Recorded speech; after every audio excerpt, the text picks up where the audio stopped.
अस्सलाम वालेकुम, this is Moeed Pirzada in Washington DC. यहाँ अमेरिका के ईस्ट कोस्ट में अभी दोपहर है, लेकिन पाकिस्तान में 10 अक्टूबर 2023 का दिन इख्तिताम पसीर हो चुका है। आज के दिन में गुज़िश्ता 24 घंटे में कुछ इंटरेस्टिंग डेवलपमेंट्स हैं, कुछ देखने में पॉजिटिव भी लगती हैं, होपफुल भी लगती हैं, उसके साथ ही कुछ नेगेटिव डेवलपमेंट्स भी हैं। लेकिन पॉजिटिव डेवलपमेंट से बात शुरू करते हैं।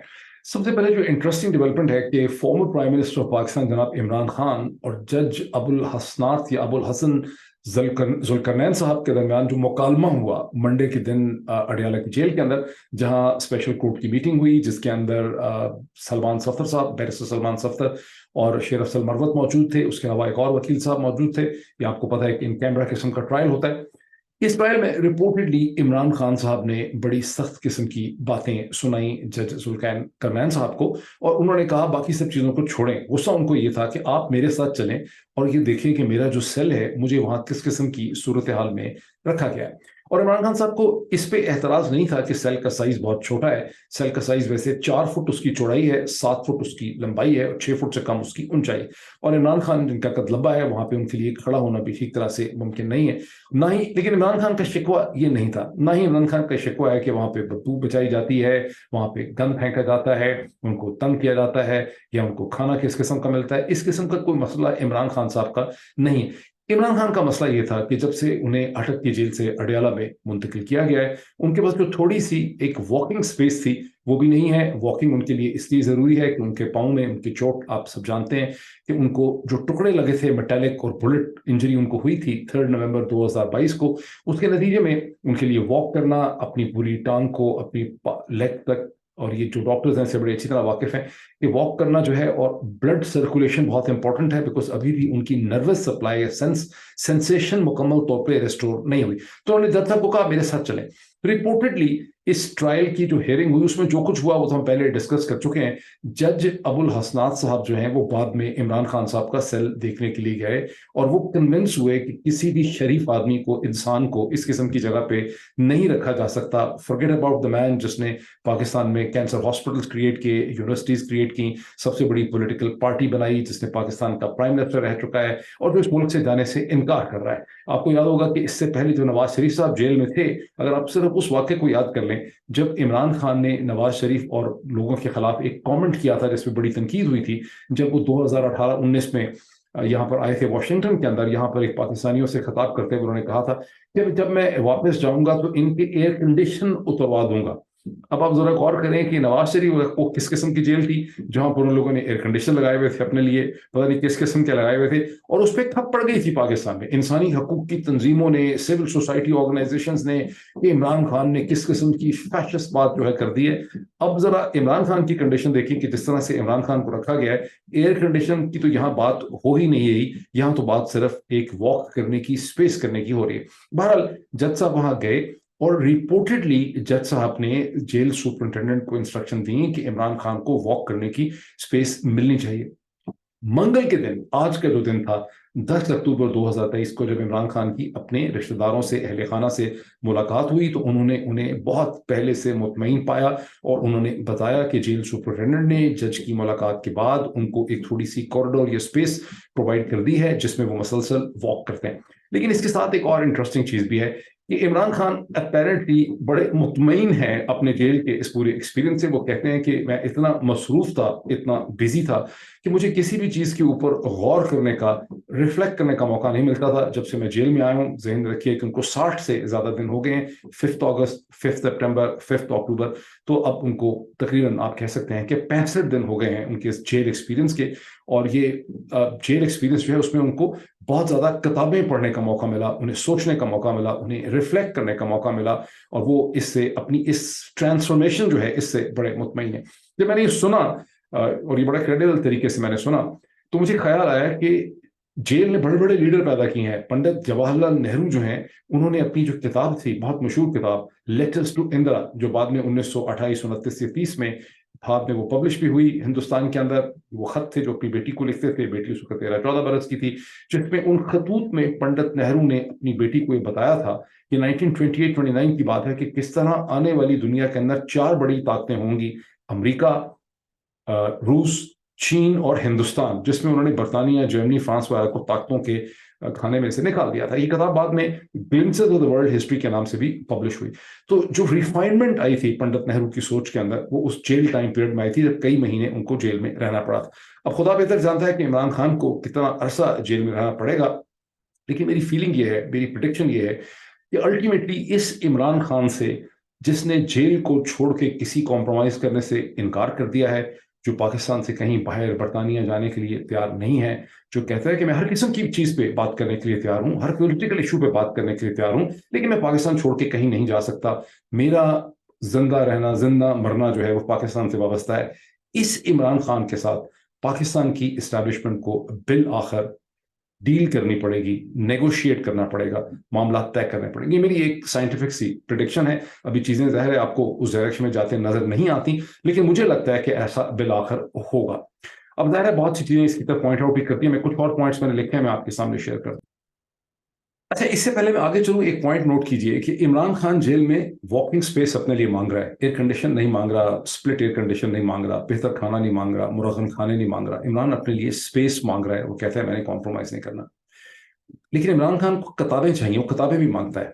तो ये हो सकता है कि मेरा जुमला सुन के कोई पीएमएलएन वाले कहें कि किताबें बंद कर दें इनकी, लेकिन याद करें जब नवाज शरीफ साहब और शहबाज शरीफ साहब अगर जेल में थे, कभी किसी ने किताब नहीं मांगी, उनको किताब पढ़ने की कोई जरूरत नहीं थी। इनफैक्ट एक बहुत इंपॉर्टेंट बलोच लीडर थे, एक दफा मैं उनके साथ जहाज में ट्रेवल कर रहा था, पीआईए की फ्लाइट थी बिटवीन कोयटा इन इस्लामाबाद, तो हम इकट्ठे थे सीट पे, तो बातें होती रही। वो नवाज शरीफ साहब के बहुत करीब रहे थे, उनकी डेथ हो गई हुई है। तो उन्होंने मुझे ये कहा कि नवाज शरीफ साहब का जो वर्ल्ड व्यू है उसमें उन्होंने पढ़ा लिखा कुछ नहीं है, मतलब कभी कोई किताब उन्होंने पढ़ी ही नहीं है। और एक दफा जब उन्होंने नवाज शरीफ साहब से इस हवाले से बात की, तो नवाज शरीफ साहब ने कहा कि उनके पास वक्त जाया करने के लिए इतना वक्त जो है वो नहीं है। तो जब जाहिर है आप कभी किताब पढ़ते ही नहीं है, कोई आप रिटन टेक्स्ट पढ़ते ही नहीं है, तो आपकी तमाम तर जो इन्फॉर्मेशन है नवाज शरीफ साहब की, मरियम नवाज की, ये ओरल सोर्सेस के जरिए लोगों से बातचीत करके, खबरें सुन के, टीवी सुन के, इसका मतलब है कभी भी उन्होंने कोई स्टैंडर्ड टेक्स्ट वाला जो नहीं पढ़ी। बट मूविंग फॉरवर्ड, जब मैं कहता हूं कि इस्टेब्लिशमेंट का माइंड अल्टीमेटली चेंज होगा, नॉट दैट कि इमरान खान कोई ठोक बजा के उनका माइंड चेंज कर देंगे, इमरान खान की महज रेजिस्टेंस उनका माइंड चेंज होगा, बहुत से और भी तो हालात है ना एक इंटरडिपेंडेंट वर्ल्ड में जो उनके माइंड को चेंज आहिस्ता आहिस्ता करेंगे और उनको सोचने पे मजबूर कर देंगे। अभी इस चीज को देख लीजिए जो डेवलपमेंट पिछले एक हफ्ते से हो रही है कि मरियम नवाज ने 3 जलसे या जलसियां की, और अब उनकी एक, और हर जलसे में उन्होंने एक पहले से मुख्तलिफ, पहले उन्होंने एक गली में जाके जलसा किया, किसी और छोटी जगह पे कर लिया, ताकि ये होगा कि इतनी स्पेस होगी। और मसला सारा ये है कि वो चाहते हैं कि कैमरे की लेंस और कैमरे की आंख जब लोगों को कैप्चर करे तो एक तासुर एक ऐसा जाए कि बहुत ज्यादा तादाद में लोग थे। तो इसी वजह से गली में एक जाके कोने में जलसा कर लिया, शाहदरा के अंदर एक्सपोज हो गए। फिर लाहौर के अंदर उन्होंने एक डिनर टेबल स्ट्रेटेजी इख्तियार की, जिसमें ऐसा किया कि कोई 100, 200, 300, 400 टेबल रखती है, जिस तरह आप किसी शादी के हॉल में जाते हैं और वहां एक बड़ा सा टेबल होता है जिसके गिर्द 10 लोग बैठ सकते हैं, और होते तो उस हॉल में 1000 लोग हैं, लेकिन आपको ऐसा लगता है शायद 10,000 लोग हैं, पूरी स्पेस जो है वो भर जाती है। वहीं शादी में तो मकसद लोगों का फैसिलिटेट करना होता है, यहाँ इनका मकसद ये था कि आप स्पेस ऑक्यूपाइंग, यानी टेबल्स के जरिए स्पेस ऑक्यूपाइंग स्ट्रेटेजी थी, जिसको मैं डिनर टेबल स्ट्रेटेजी कहता हूँ। उसके जरिए एक इंप्रेशन क्रिएट किया गया, लाइट्स पैदा की गई, लाइट्स लगाई गई उन टेबल्स के साथ। फिर उसकी बाज रिपोर्टर्स या बाज लोगों ने उसकी वीडियोस शेयर की। और अगर आप मोहतरमा मरियम नवाज साहिबा के ट्विटर हैंडल के ऊपर जाएं तो आप वहां देखेंगे कि कितना ज्यादा ये उनका ट्विटर हैंडल, इस लिहाज से मरियम साहिबा का ट्विटर हैंडल बड़ा ही यूनिक और मुनफरद है कि उसके ऊपर बाकायदा अपनी ही तारीफ में, यानी उनकी तारीफ में अगर कोई बंदा, कोई पीएमएलएन का वर्कर उनकी तारीफ में 2 जुमले कह देता है, कहता है कि मरियम नवाज दुनिया की सबसे जबरदस्त खातून है, वो तो मलका बरतानिया से भी बहुत ज्यादा अच्छी है, तो वो उसको ट्वीट भी करती हैं और उसका शुक्रिया अदा करती हैं। This is quite state of mind. बहरहाल जो भी वो तैयारियां इस स्टेज के ऊपर कर रही हैं अपने जलसे जलसियों की, नवाज शरीफ साहब के आने की, उसकी तमाम पर डिटेल्स जो हैं वो मरियम नवाज साहिबा के ट्विटर हैंडल पे आपको मिलती हैं।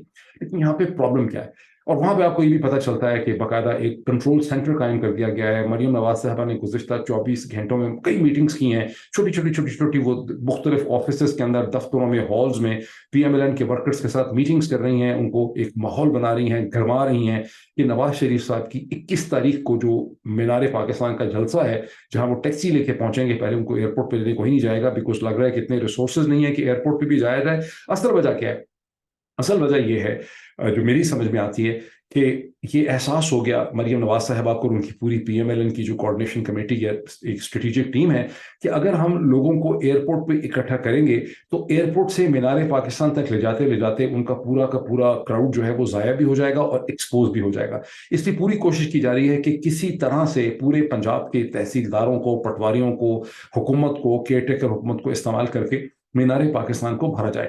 اور اس سے پہلے بھرنا تو ظاہر حکومت نے، پی ایم ایل این کے پاس کوئی ایسے ذرائع، میکینزم، اسٹرکچر، اسٹریٹجی، ٹیم، تنظیم ہے ہی نہیں اسٹیج کے اوپر کہ وہ مینار پاکستان کو بھر سکیں۔ اور اس میں 1 لاکھ لوگ آتے ہیں، جب پورا مینار پاکستان بھر جاتا ہے تو 1 لاکھ لوگ اس کے اندر ہوتے ہیں، تو وہ ایسا لگتا ہے کہ ایک انسانوں کا ٹھاٹھے مارتا ہوا سمندر۔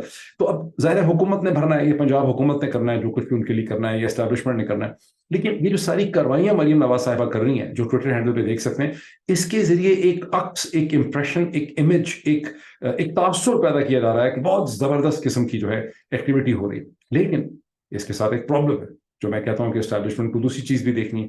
پرابلم یہ ہے کہ مریم نواز صاحبہ نے جو جلسیاں اپنی کی ہیں 3، ان جلسیوں میں کم از کم 10% لوگ تو اسٹیبلشمنٹ کے مختلف ایجنٹ ہوں گے، اس میں ISI کے لوگ ہوں گے، IB کے لوگ ہوں گے، خفیہ پولیس کے لوگ ہوں گے، مختلف ادارے ہوں گے پولیس کے، جن سب نے رات کو اپنی رپورٹیں لکھ کے بھیجنی ہوتی ہیں۔ اسی طرح جو پاکستان کے اندر کی اسٹیک ہولڈرز ہیں، جو بیرونی پاکستان کے اندر سفارت خانے ہیں، امریکہ کا سفارت خانہ، برطانیہ کا سفارت خانہ، ہندوستان کا سفارت خانہ، ان سب نے بھی اپنے اعلیٰ کار رکھے ہوتے ہیں، لوگوں کے جو ان کے کرائے کے ایجنٹ ہوتے ہیں، ان سب نے بھی اپنی رپورٹ سبمٹ کرنی ہوتی ہے۔ اور ان رپورٹس کی جو پکچر ہے وہ بہرحال پاکستان کی اسٹیبلشمنٹ کے سامنے آ رہی ہے، اور ان کو پتہ چلتا ہے کہ پی ایم ایل این جو ان کا گھوڑا ہے، جس پہ انہوں نے ریلائی کیا تھا نواز شریف صاحب، ان کی گراؤنڈ کے اوپر جو سچویشن ہے وہ خاصی پتلی ہے۔ اس کا مطلب ہے کہ اگر اس گھوڑے کو جتانا ہے یا اس کو طاقت دلانی ہے تو اس گھوڑے کے پاس اپنی طاقت تو کوئی بھی نہیں ہے، اس کو ساری کی ساری طاقت جو ہے وہ اسٹیبلشمنٹ کو ہی دینی پڑے گی، اور یہ کوئی بہت اچھی ڈیل اسٹیبلشمنٹ کے پوائنٹ آف ویو سے نہیں ہوگی۔ دوسری طرف نواز شریف صاحب کے جو ٹریول پلان ہے، ان کی تاریخ تو کانسٹنٹ ہے کہ 21 تاریخ کو مینار پاکستان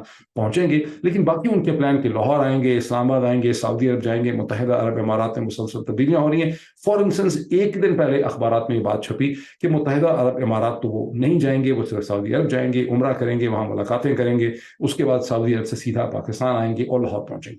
اب اس میں تبدیلی ہو چکی ہے، اب دوبارہ یعنی اب جو دن شروع ہو رہا ہے 11 اکتوبر کا، لندن سے نکل کے جناب نواز شریف صاحب، محترم نواز شریف صاحب جو ہیں وہ سعودی عرب پہنچیں گے، جہاں وہ اللہ کریں گے، عمرہ کریں گے، کئی دن بیٹھیں گے، اور ان کا کوئی پلان نہیں ہے۔ عرفان صدیقی صاحب، سینیٹر عرفان صدیقی صاحب، گریٹ لوائلسٹ ٹو نواز شریف، انہوں نے کہا کہ نواز شریف صاحب کا رائل فیملی سے ملاقات کرنے کا کوئی پلان نہیں ہے، کوئی ارادہ نہیں ہے۔ ایز ایف کہ رائل فیملی سے ملاقات کرنا، سعودی رائل فیملی سے ملاقات کرنا نواز شریف صاحب کے ارادوں کے اوپر ڈیپینڈ کرتا ہے۔ رائل فیملی اتنی بزی ہے کہ اچھے بھلے امریکن سینیٹرز اور امپورٹنٹ گورنمنٹ آفیشلز کے ساتھ بھی انہیں ملاقات کرنے کا ٹائم نہیں ملتا۔ ان کا اپنا ایک system of arrogance end protocol ہے، اور اس وقت تو system of arrogance end protocol کو گولی ماریں، اس وقت تو مشرق وسطیٰ کے اندر حماس کے حملے کے بعد جس قسم کا کرائسس صورتحال پیدا ہو چکی ہے، اس وقت تو سعودی رائل فیملی، متحدہ عرب امارات، ایجپشین لیڈرشپ، ٹرکش لیڈرشپ، قطری لیڈرشپ، جارڈینینز جو ہیں وہ مسلسل سر جوڑ کے بیٹھے ہوئے ہیں کہ انہوں نے اپنی عرب اسپرٹ کا کیا کرنا ہے۔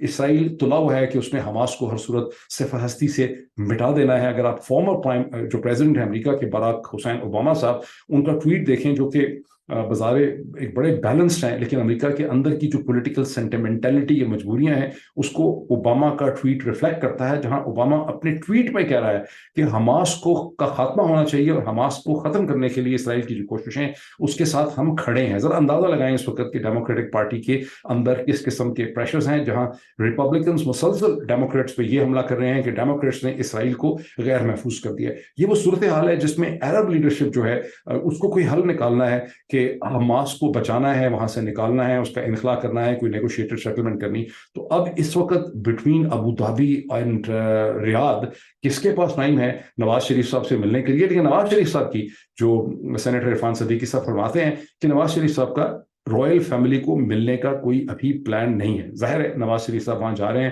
کہ رائل فیملی کا نمبر 1 2 3 4 5 نمبر کسی سے بھی میری ملاقات ہو جائے، کوئی میری آہیں سن لے اسٹیج پہ، لیکن وہ کوئی ملاقات اسٹیج پہ بہت مشکل ہے کہ ان کو ملے، کیونکہ کئی دن وہاں پہ بیٹھیں گے۔ ذہن میں یہ بھی رکھیے کہ پاکستانی سیاستدان جب بھی عمرہ کے لیے سعودی عرب کا رخ اختیار کرتے ہیں، یہ دراصل اللہ کرنے نہیں جاتے، یہ وہاں پر پولیٹیکل کنیکٹیوٹی کے لیے اور نیٹ ورکنگ کے لیے وہاں پہ جاتے ہیں، اور جو میٹنگز ان کی ہوتی ہیں وہ خفیہ ہوتی ہیں، جو رات کی تاریکی میں یہ لوگ ٹریول کرتے ہیں۔ بھائی یہ تو ہوگی ایک بات۔ اس کے بعد یہ पहले खबर छपी थी कि नहीं मुत्तहिदा अरब इमारात नहीं जाएंगे, अब खबर है कि मुत्तहिदा अरब इमारात जाएंगे और 19 या 18 तारीख को मुत्तहिदा अरब इमारात पहुंचेंगे और वहां पर 2 दिन क़याम करेंगे और अपनी पार्टी के लीडरों के साथ मुलाकात करेंगे। जोर किस पे हुआ? अपनी पार्टी के लीडरों के साथ मुलाकात करेंगे। भाई नहीं, वो MBZ से मिलना चाहते हैं। बदकिस्मती से पिछले दफा जब वहां पहुंचे और उन्होंने दुबई में कुछ वक्त गुजारा, वो मुसलसल कोशिश करते रहे कि उनको मोहम्मद बिन ज़ायद जो हैं, जो क्राउन प्रिंस हैं अबू धाबी के, MBZ, which is in many ways more influential, slightly behind the scenes, but more influential and well-connected character, more than MBS in many ways, क्योंकि उनका वॉशिंगटन के अंदर बड़ा क्वाइट इन्फ्लुएंस है। उनकी जो यहाँ पर एम्बेसी और एम्बेसडर हैं वो बहुत ज़्यादा एक्टिव हैं। बहरहाल तो MBZ से नवाज शरीफ साहब ने मुलाकात करने की बहुत कोशिश की, बड़ी इल्तिजाएं की, लेकिन उनकी MBZ के साथ अपेरेंटली, जो मुझे पता चला है, मुलाकात नहीं हो सकी थी। बहरहाल गोल उनका अभी भी यही। लेकिन मेरा एनालिसिस ये कहता है, जो मैंने पिछले वीडियो में कहा था, कि हमास ने जो सूरत हाल पैदा कर दी है उसमें नवाज शरीफ साहब की जो अफादियत, यूटिलिटी और ज़रूरत थी इमीडिएट किस्म की पाकिस्तान की इस्टेब्लिशमेंट को, उसमें खासी कमी आ गई है। पाकिस्तान की इस्टेब्लिशमेंट ने अभी इसको ठीक तरह से रियलाइज किया है या नहीं किया, लेकिन अगले कुछ एक आध दिनों में वो कर ही लेंगे इसकी अहमियत को, अगले हफ्ते के अंदर। उसकी वजह यह कि नवाज शरीफ साहब की प्रिंसिपल इंपॉर्टेंस पाकिस्तान की इस्टेब्लिशमेंट के लिए 2 फ्रंट्स पे थी कि वो हिंदुस्तान में नरेंद्र मोदी की इस्टेब्लिशमेंट के लिए एक एक्सेप्टेबल पोलिटिकल फेस हैं, दूसरी तरफ वो सऊदीज के लिए और मुत्तहिदा अरब इमारात के लिए एक्टिव फेस हैं, और वो एक पॉलिटिकल फेस प्रोवाइड करेंगे, कवर प्रोवाइड करेंगे उन लार्जर स्ट्रेटेजिक डील्स के लिए जो कि पाकिस्तान की एस्टैब्लिशमेंट चाहती है, जो अमेरिका चाहता है, जो सऊदी अरब चाहता है, जो UAE चाहता है, जो हिंदुस्तान चाहता है। नवाज शरीफ साहब ने उन पॉलिटिकल डील्स को एक कवर प्रोवाइड करना था इन वन वे और दी अदर वे। लेकिन इस स्टेज पे नवाज शरीफ साहब की जो तमाम एबिलिटीज हैं वो खासी हद तक कम रह चुकी हैं, और ये भी एक लम्हा फिक्रिया होगा पाकिस्तान की एस्टैब्लिशमेंट के लिए। एक और पॉइंट बहुत इंपॉर्टेंट है, वो पॉइंट थोड़ा सा सटल है। वो पॉइंट ये है कि हमास ने जो एसिमेट्रिकल पावर यूज की है, यानी एक बहुत ही कमजोर एंटिटी, कहाँ दुनिया की या मशरक़ वस्ता की सबसे बड़ी मिलिट्री पावर, सबसे सोफिस्टिकेटेड, सबसे वेल एंट्रेंड, सबसे महंगी, सबसे ट्रेंड, सबसे डेमोन्स्ट्रेटिवली एफिशिएंट पावर 1948 से अब तक थी, और कहाँ एक छोटी सी एंटिटी जिसके 1000 गोरिल्लाज जो हैं उसमें एंटर कर जाते हैं, एयर ग्लाइड सब कुछ करते हुए। यहाँ पर आपको पता चलता है कि कैसे मॉडर्न मिलिट्रीज जो हैं बेदस्तुपा हो सकती हैं by the use of asymmetrical power. और एसिमेट्रिकल ये होता है कि हर सोल्जर जो है वो एक एंटिटी और इकाई के तौर पे ऑपरेट करता है, क्योंकि हमास ने इसमें बेवकूफ़ियाँ बहुत की हैं कि इतनी बड़ी तादाद में जो इसराइली शहरी और सिविलियन मारे गए हैं, जिनको हमास कहता है कि वो सेटलर थे और कॉम्बैटेंट थे, ये बात बिकने वाली नहीं है, और ये बहुत ऐसी चीज़ है जो हमास के गले पड़ जाएगी। लेकिन ये जो एसिमेट्रिकल पावर का डिस्प्ले हमास ने किया है, ये दुनिया भर की ट्रेडिशनल मिलिट्री एस्टैब्लिशमेंट्स के लिए एक लम्हा फिक्रिया है। And in countries like Pakistan, जहां इंसर्जेंसीज चल रही हैं, बलूचिस्तान में, खैबर पख्तूनख्वा में, जहां पर कहीं आपको TTP एक्टिव नजर आती है, कहीं PTM जो भी पॉलिटिकल फॉर्म में नजर आती है, अगर एस्टैब्लिशमेंट जरा ज्यादा दानिशमंदी और अक्लमंदी से देखेगी तो उसे ये समझ आएगी कि जहां भी इस किस्म की सूरत हाल है वहां पॉलिटिकल डील्स कट करनी चाहिए rather than the continuing warfare। और ये continuing warfare intolerance जो है ये बैकफायर करेगी, बिकॉज इसराइल के अंदर जहां एक तरफ पे बेंयामिन नेतन्याहू ये कोशिश कर रहा है कि वो इस सूरत हाल से ज़्यादा स्ट्रॉन्गर इमर्ज करे थ्रू स्ट्रॉन्गर एक्शन, वहाँ इसराइल के अखबारात के अंदर ये आर्गूमेंट भी छप रहा है कि हमारी 70 या बल्कि 100 बरस की जो स्ट्रगल है अगेंस्ट द पैलेस्टीनियंस, उसका नेट रिजल्ट ये है कि एक बार फिर पैलेस्टीनियन रेजिस्टेंस ने ये साबित किया है कि हम उनको मुकम्मल तौर पर सप्रेस नहीं कर सके। और ये जो पैलेस्टीनियन रेजिस्टेंस है, जो कभी अरब स्टेट्स की शक्ल में इसने अपने आप को रिफ्लेक्ट किया 67 की वॉर में, 73 की वॉर में, फिर इसने PLO की शक्ल में अपने आप को रिप्रेजेंट किया, अब इसने अपने आप को डिफरेंट मिलिटेंट ऑर्गेनाइजेशंस की शक्ल में रीइनैक्ट किया। तो इसका मतलब यह है कि पैलेस्टीनियन रेजिस्टेंस खत्म नहीं होगी। और ये बात सोचने की है कि अगर जूविश रेजिस्टेंस जो है वो खत्म नहीं हुई 2000 बरस में, उन्होंने 2000 बरस के बाद अपनी एक रियासत जो है उसको आके कायम किया, तो फिर पैलेस्टीनियन रेजिस्टेंस भी किसी तरह से खत्म नहीं हो सकेगी by use of military power. तो ये थिंकिंग भी इसराइल के अंदर है। ये एक ऐसी थिंकिंग है जो दुनिया की हर एस्टैब्लिशमेंट को इसका अहाता करना पड़ेगा। बहरहाल ये तो चंद हो गई डेवलपमेंट से हवाले से। एक मैं और आपको चीज़ में बता दूं कि आपने बहुत जिक्र इस चीज़ का सुना कि पाकिस्तान के फाउंडर ऑफ द पाकिस्तान जनाब कायद आज़म मोहम्मद अली जिन्ना जो हैं वो इसराइल के साथ सुलह करने के फेवर में नहीं थे, और वो पैलेस्टीनियंस के सेल्फ डिटर्मिनेशन को सपोर्ट करते थे। अगर आप ट्विटर पे जाएं तो आपको बहुत सी ऐसी स्टेटमेंट्स कायद आज़म मोहम्मद अली जिन्ना की लोग इस वक्त लिख रहे हैं, और बहुत इंटरेस्टिंग स्टेटमेंट्स हैं, जहां 1930s में कायद आज़म मोहम्मद अली जिन्ना की पोजीशन ये थी کہ پیلسٹائن کی division into Palestine and Israel نہیں ہونا چاہیے. اس وقت ڈویژن کی بات ہو رہی تھی. یہ وہ ڈویژن ہے جو 1947-48 میں یونائٹڈ نیشن نے نقشہ ایشو کر کے اسرائیل کی اسٹیٹ کو آفیشلی کریٹ کیا تھا. قائد اعظم محمد علی جناح اس ڈویژن اور کریشن کے خلاف تھے. حالانکہ یہاں پر ہندوستان میں ان کو کہا جاتا ہے کہ وہ ڈیوائڈر تھے، لیکن وہ پیلسٹائن کی division into Israel and Palestine کے خلاف تھے. ایڈورڈ سعید دی فیمس پیلسٹینین پروفیسر کرسچن جو کولمبیا یونیورسٹی میں پروفیسر تھے، جن کی کلاسز لینے کا مجھے پریویلیج ملا ان کے لیکچر سننے کا، وہ بھی اوسلو ایکارڈ کے خلاف تھے. یہ 2 اسٹیٹ سولوشن کو وہ سپورٹ نہیں کرتے تھے. وہ کہتے تھے کہ 2 اسٹیٹ سولوشن ایک فریب ہے، ایک ٹریپ ہے. گزشتہ 30 برس کی پالیٹکس نے ثابت کیا کہ 2 اسٹیٹ سولوشن جو ہے یہ ایک بیکار قسم کا آئیڈیا ہے. میں ہمیشہ سے یہ سمجھتا ہوں، کیونکہ میں نے اس پہ لکھا بہت، ایک آدھ دفعہ ہی ہے، زیادہ نہیں لکھا. میں زیادہ اس پہ ڈاکومنٹری پروڈیوس کرنے کی کوشش کروں گا کہ 2 state solution has not given anything neither to Israelis and Jews nor to the Palestinian and the Arabs. There should be one state. One state کس طرح کی ہوگی، اٹس اے کمپلیکس ڈبیٹ. اس ظاہر ویلاگ میں اس کو میں discuss نہیں کر سکتا، پھر اس پہ آؤں گا.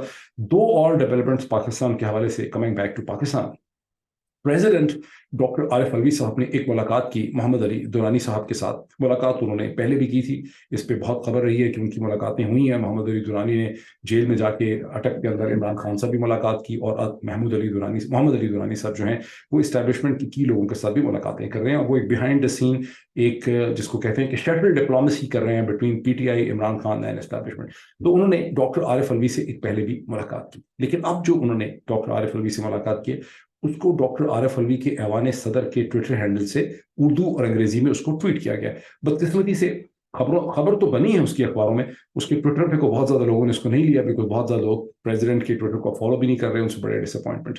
لیکن جو وہ ٹویٹ ہے اس میں بہت سے پوائنٹس لکھے گئے انگلش میں بھی اردو میں. وہ پوائنٹس میں کچھ چیزیں امپورٹنٹ ہے. پہلا پوائنٹ تو یہ ہے کہ دونوں نے یعنی فارمر سینیٹر محمد علی دورانی اور پریزیڈنٹ کے درمیان یہ چیز طے ہوئی ہے کہ الیکشنز جو پاکستان میں ہوں گے نیئر فیوچر میں، وہ فری، فیئر اور ٹرانسپیرنٹ ہونے چاہیے. یہ تو بڑی اسٹیریو ٹیپیکل سی بات لگتی ہے. ظاہر ہے فری، فیئر، ٹرانسپیرنٹ سبھی کہیں گے ہونے چاہیے. وہ تو اسٹیبلشمنٹ بھی کہے گی، کیئر ٹیکر گورنمنٹ بھی کہے گی، انوار الحق کاکڑ صاحب بھی کہیں گے. لیکن جو دوسرا پوائنٹ ہے وہ سگنیفیکنٹ ہے. دوسرا پوائنٹ یہ ہے کہ تمام سیاسی جماعتوں کو اور ان کے کی لیڈرز کو اس الیکشن میں پارٹیسپیٹ کرنے کی اجازت ہونی چاہیے. اس کے بغیر ایسے الیکشن بے معنی ہوں گے. Now, when you reflect on the point کہ محمد علی دورانی صاحب شٹل ڈپلومیسی کر رہے ہیں between the establishment, P T I and Imran Khan, تو جو سیکنڈ پوائنٹ ہے یہ ایک امپورٹنس اختیار کر لیتا ہے. آنے والے دن اس کو مزید اس کو واضح کریں گے. جیسے میں نے آپ کو کہا کہ الٹیمیٹلی اسٹیبلشمنٹ کو عمران خان کے ساتھ نیگوشیٹ کرنا پڑے گا، اور وہ اس کے لیے ذہنی طور پہ ان کو آہستہ آہستہ تیار ہونا ہی پڑے گا. جو نیگیٹو ڈیولپمنٹس ہوئی ہیں کہ وہ military trial of the civilians, جنہیں چیف جسٹس عمر عطا بندیال نے روک کے رکھا ہوا تھا، جن کے بارے میں اٹارنی جنرل آف پاکستان جو ہیں انہوں نے سپریم کورٹ کے سامنے کمٹ کیا تھا کہ سپریم کورٹ کو بتائے بغیر، اس کے اپروول کے بغیر یہ ٹرائلز نہیں ہوں گے. یہ کمٹمنٹ تھی سالڈ، ایک سے زیادہ دفعہ یہ دہرائی گئی، اخبارات میں چھپی، لکھ کے دی گئی. وہ ٹرائل گزشتہ چند دنوں سے شروع ہو چکے ہیں، اور ایک سیکنڈ سیٹ آف ہیئرنگز ان کی شروع ہیں in different parts of Pakistan. This reflects very badly on the current chief justice جناب قاضی فائز عیسیٰ صاحب، جو مسلسل ایک پریکٹس اینڈ پروسیجر بل کو لے کے بیٹھے ہیں. گراؤنڈ ریئلٹی یہ شو کرتی ہیں کہ ان ٹرائلز کا ٹیسٹ اپروول دیا ہے قاضی فائز عیسیٰ صاحب نے. قاضی فائز عیسیٰ صاحب کی جو لائف لانگ ریپوٹیشن تھی کہ وہ لبرل ہیں، وہ ہیومن رائٹس میں بلیو کرتے ہیں، وہ اسٹیبلشمنٹ کے رول کو کرٹیکلی دیکھتے ہیں. ان کا 2015 کا ملٹری ٹرائل کا ڈیسیجن، ان کا 2017 کا دھرنے والا ڈیسیجن، وہ تمام چیزیں جو ہیں وہ ان کی تمام جو ریپوٹیشن تھی، جو ان کی اچھی ساکھ تھی honourable chief justice of Pakistan کی، وہ اس وقت ایٹ رسک ہے. اور لگنے یہ لگ گیا ہے لوگوں کو کہ ان کی ساری جو پوزیشننگ تھی وہ کوئی اصول سے زیادہ صرف پرو نواز تھی. جو نواز شریف صاحب کی اسٹریٹجک انٹرسٹ اور پولیٹیکل انٹرسٹ تھے، وہی قاضی فائز عیسیٰ صاحب کی پوزیشن ہوا کرتی تھی. بیکاز نواز شریف صاحب نے رول پلے کیا تھا جب ان کو ڈائریکٹلی ایلیویٹ کیا افتخار چوہدری صاحب نے as chief justice of the Balochistan high court, تو اس میں نواز شریف صاحب کی اور محمود اچکزئی کی جو ہے پولیٹیکل ریلیشن شپ اس میں ریسپانسبل تھے. دس از اے ویری انفارچونیٹ فیلنگ کہ وہ روک نہیں رہے اس کو، جس چیز کو عمر عطا بندیال صاحب نے روک کے رکھا ہوا تھا. اور آپ کو کلیئرلی ایک ڈفرنس نظر آ رہا ہے کہ عمر عطا بندیال، جن کو بہت ویک کہا گیا، وہ پھر بھی کچھ نہ کچھ ڈیکورم انہوں نے سپریم کورٹ پاکستان کا رکھا تھا. اور قاضی فائز عیسیٰ صاحب نے سپریم کورٹ کی رہی صحیح کثر جو طاقت تھی اور اس کی جو پرسٹیج تھی، اس کو بھی ختم کر دیا. اور ایک فضول کیس کو لے کے بیٹھے ہوئے ہیں جس میں سے شاید وہ صرف جو سو ووٹر پاورز ہیں 184/3 کی، اس کو ویک کرنا چاہتے ہیں اور جو اصل ایشو تھا کہ 90 دن کے اندر کانسٹیٹیوشنل لمٹ میں الیکشن ہونے چاہیے، اس کو انہوں نے ہاتھ لگایا بھی نہیں ہے، اور شاید اس کو وہ ویک بھی کر دیں. مجھے بہت زیادہ خطرہ لگ رہا ہے کہ یہ پریکٹس اینڈ پروسیجر کا جو یہ سارا کچھ کر رہے ہیں، جس کو ٹیلی وائز کیا جا رہا ہے، یہ صرف اور صرف آپٹکس ہیں، اور اس کے ذریعے کوئی پازیٹیو چیز نہیں نکلے گی، اس سے صرف ایک نیگیٹو چیز ہی نکلے گی. دوسری بڑی نیگیٹو چیز وہ ہے لاسٹ اسٹیٹمنٹ جہاں بیرسٹر شیر افضل مروت کے گھر کو مسمار کر دیا گیا. Very surprising. Senior barrister, Imran Khan کا وکیل، سپریم کورٹ پاکستان کا، اگر گھر میں کوئی نقص بھی تھا، کوئی اس کی لیگیلٹی بھی مسئلہ تھا، مسمار کر دینا گھر کو، بتانا تک نہ. یہ کیا اسٹینڈرڈ جو ہیں پاکستان کا انتظامی ڈھانچہ دنیا کے سامنے سیٹ کر رہا ہے. بیرسٹر اب مروت نے اس حوالے سے بہت لمبا ٹویٹ بھی لکھا. ابھی اتنا ہی، پھر آپ سے ملاقات ہوتی ہے. Thank you.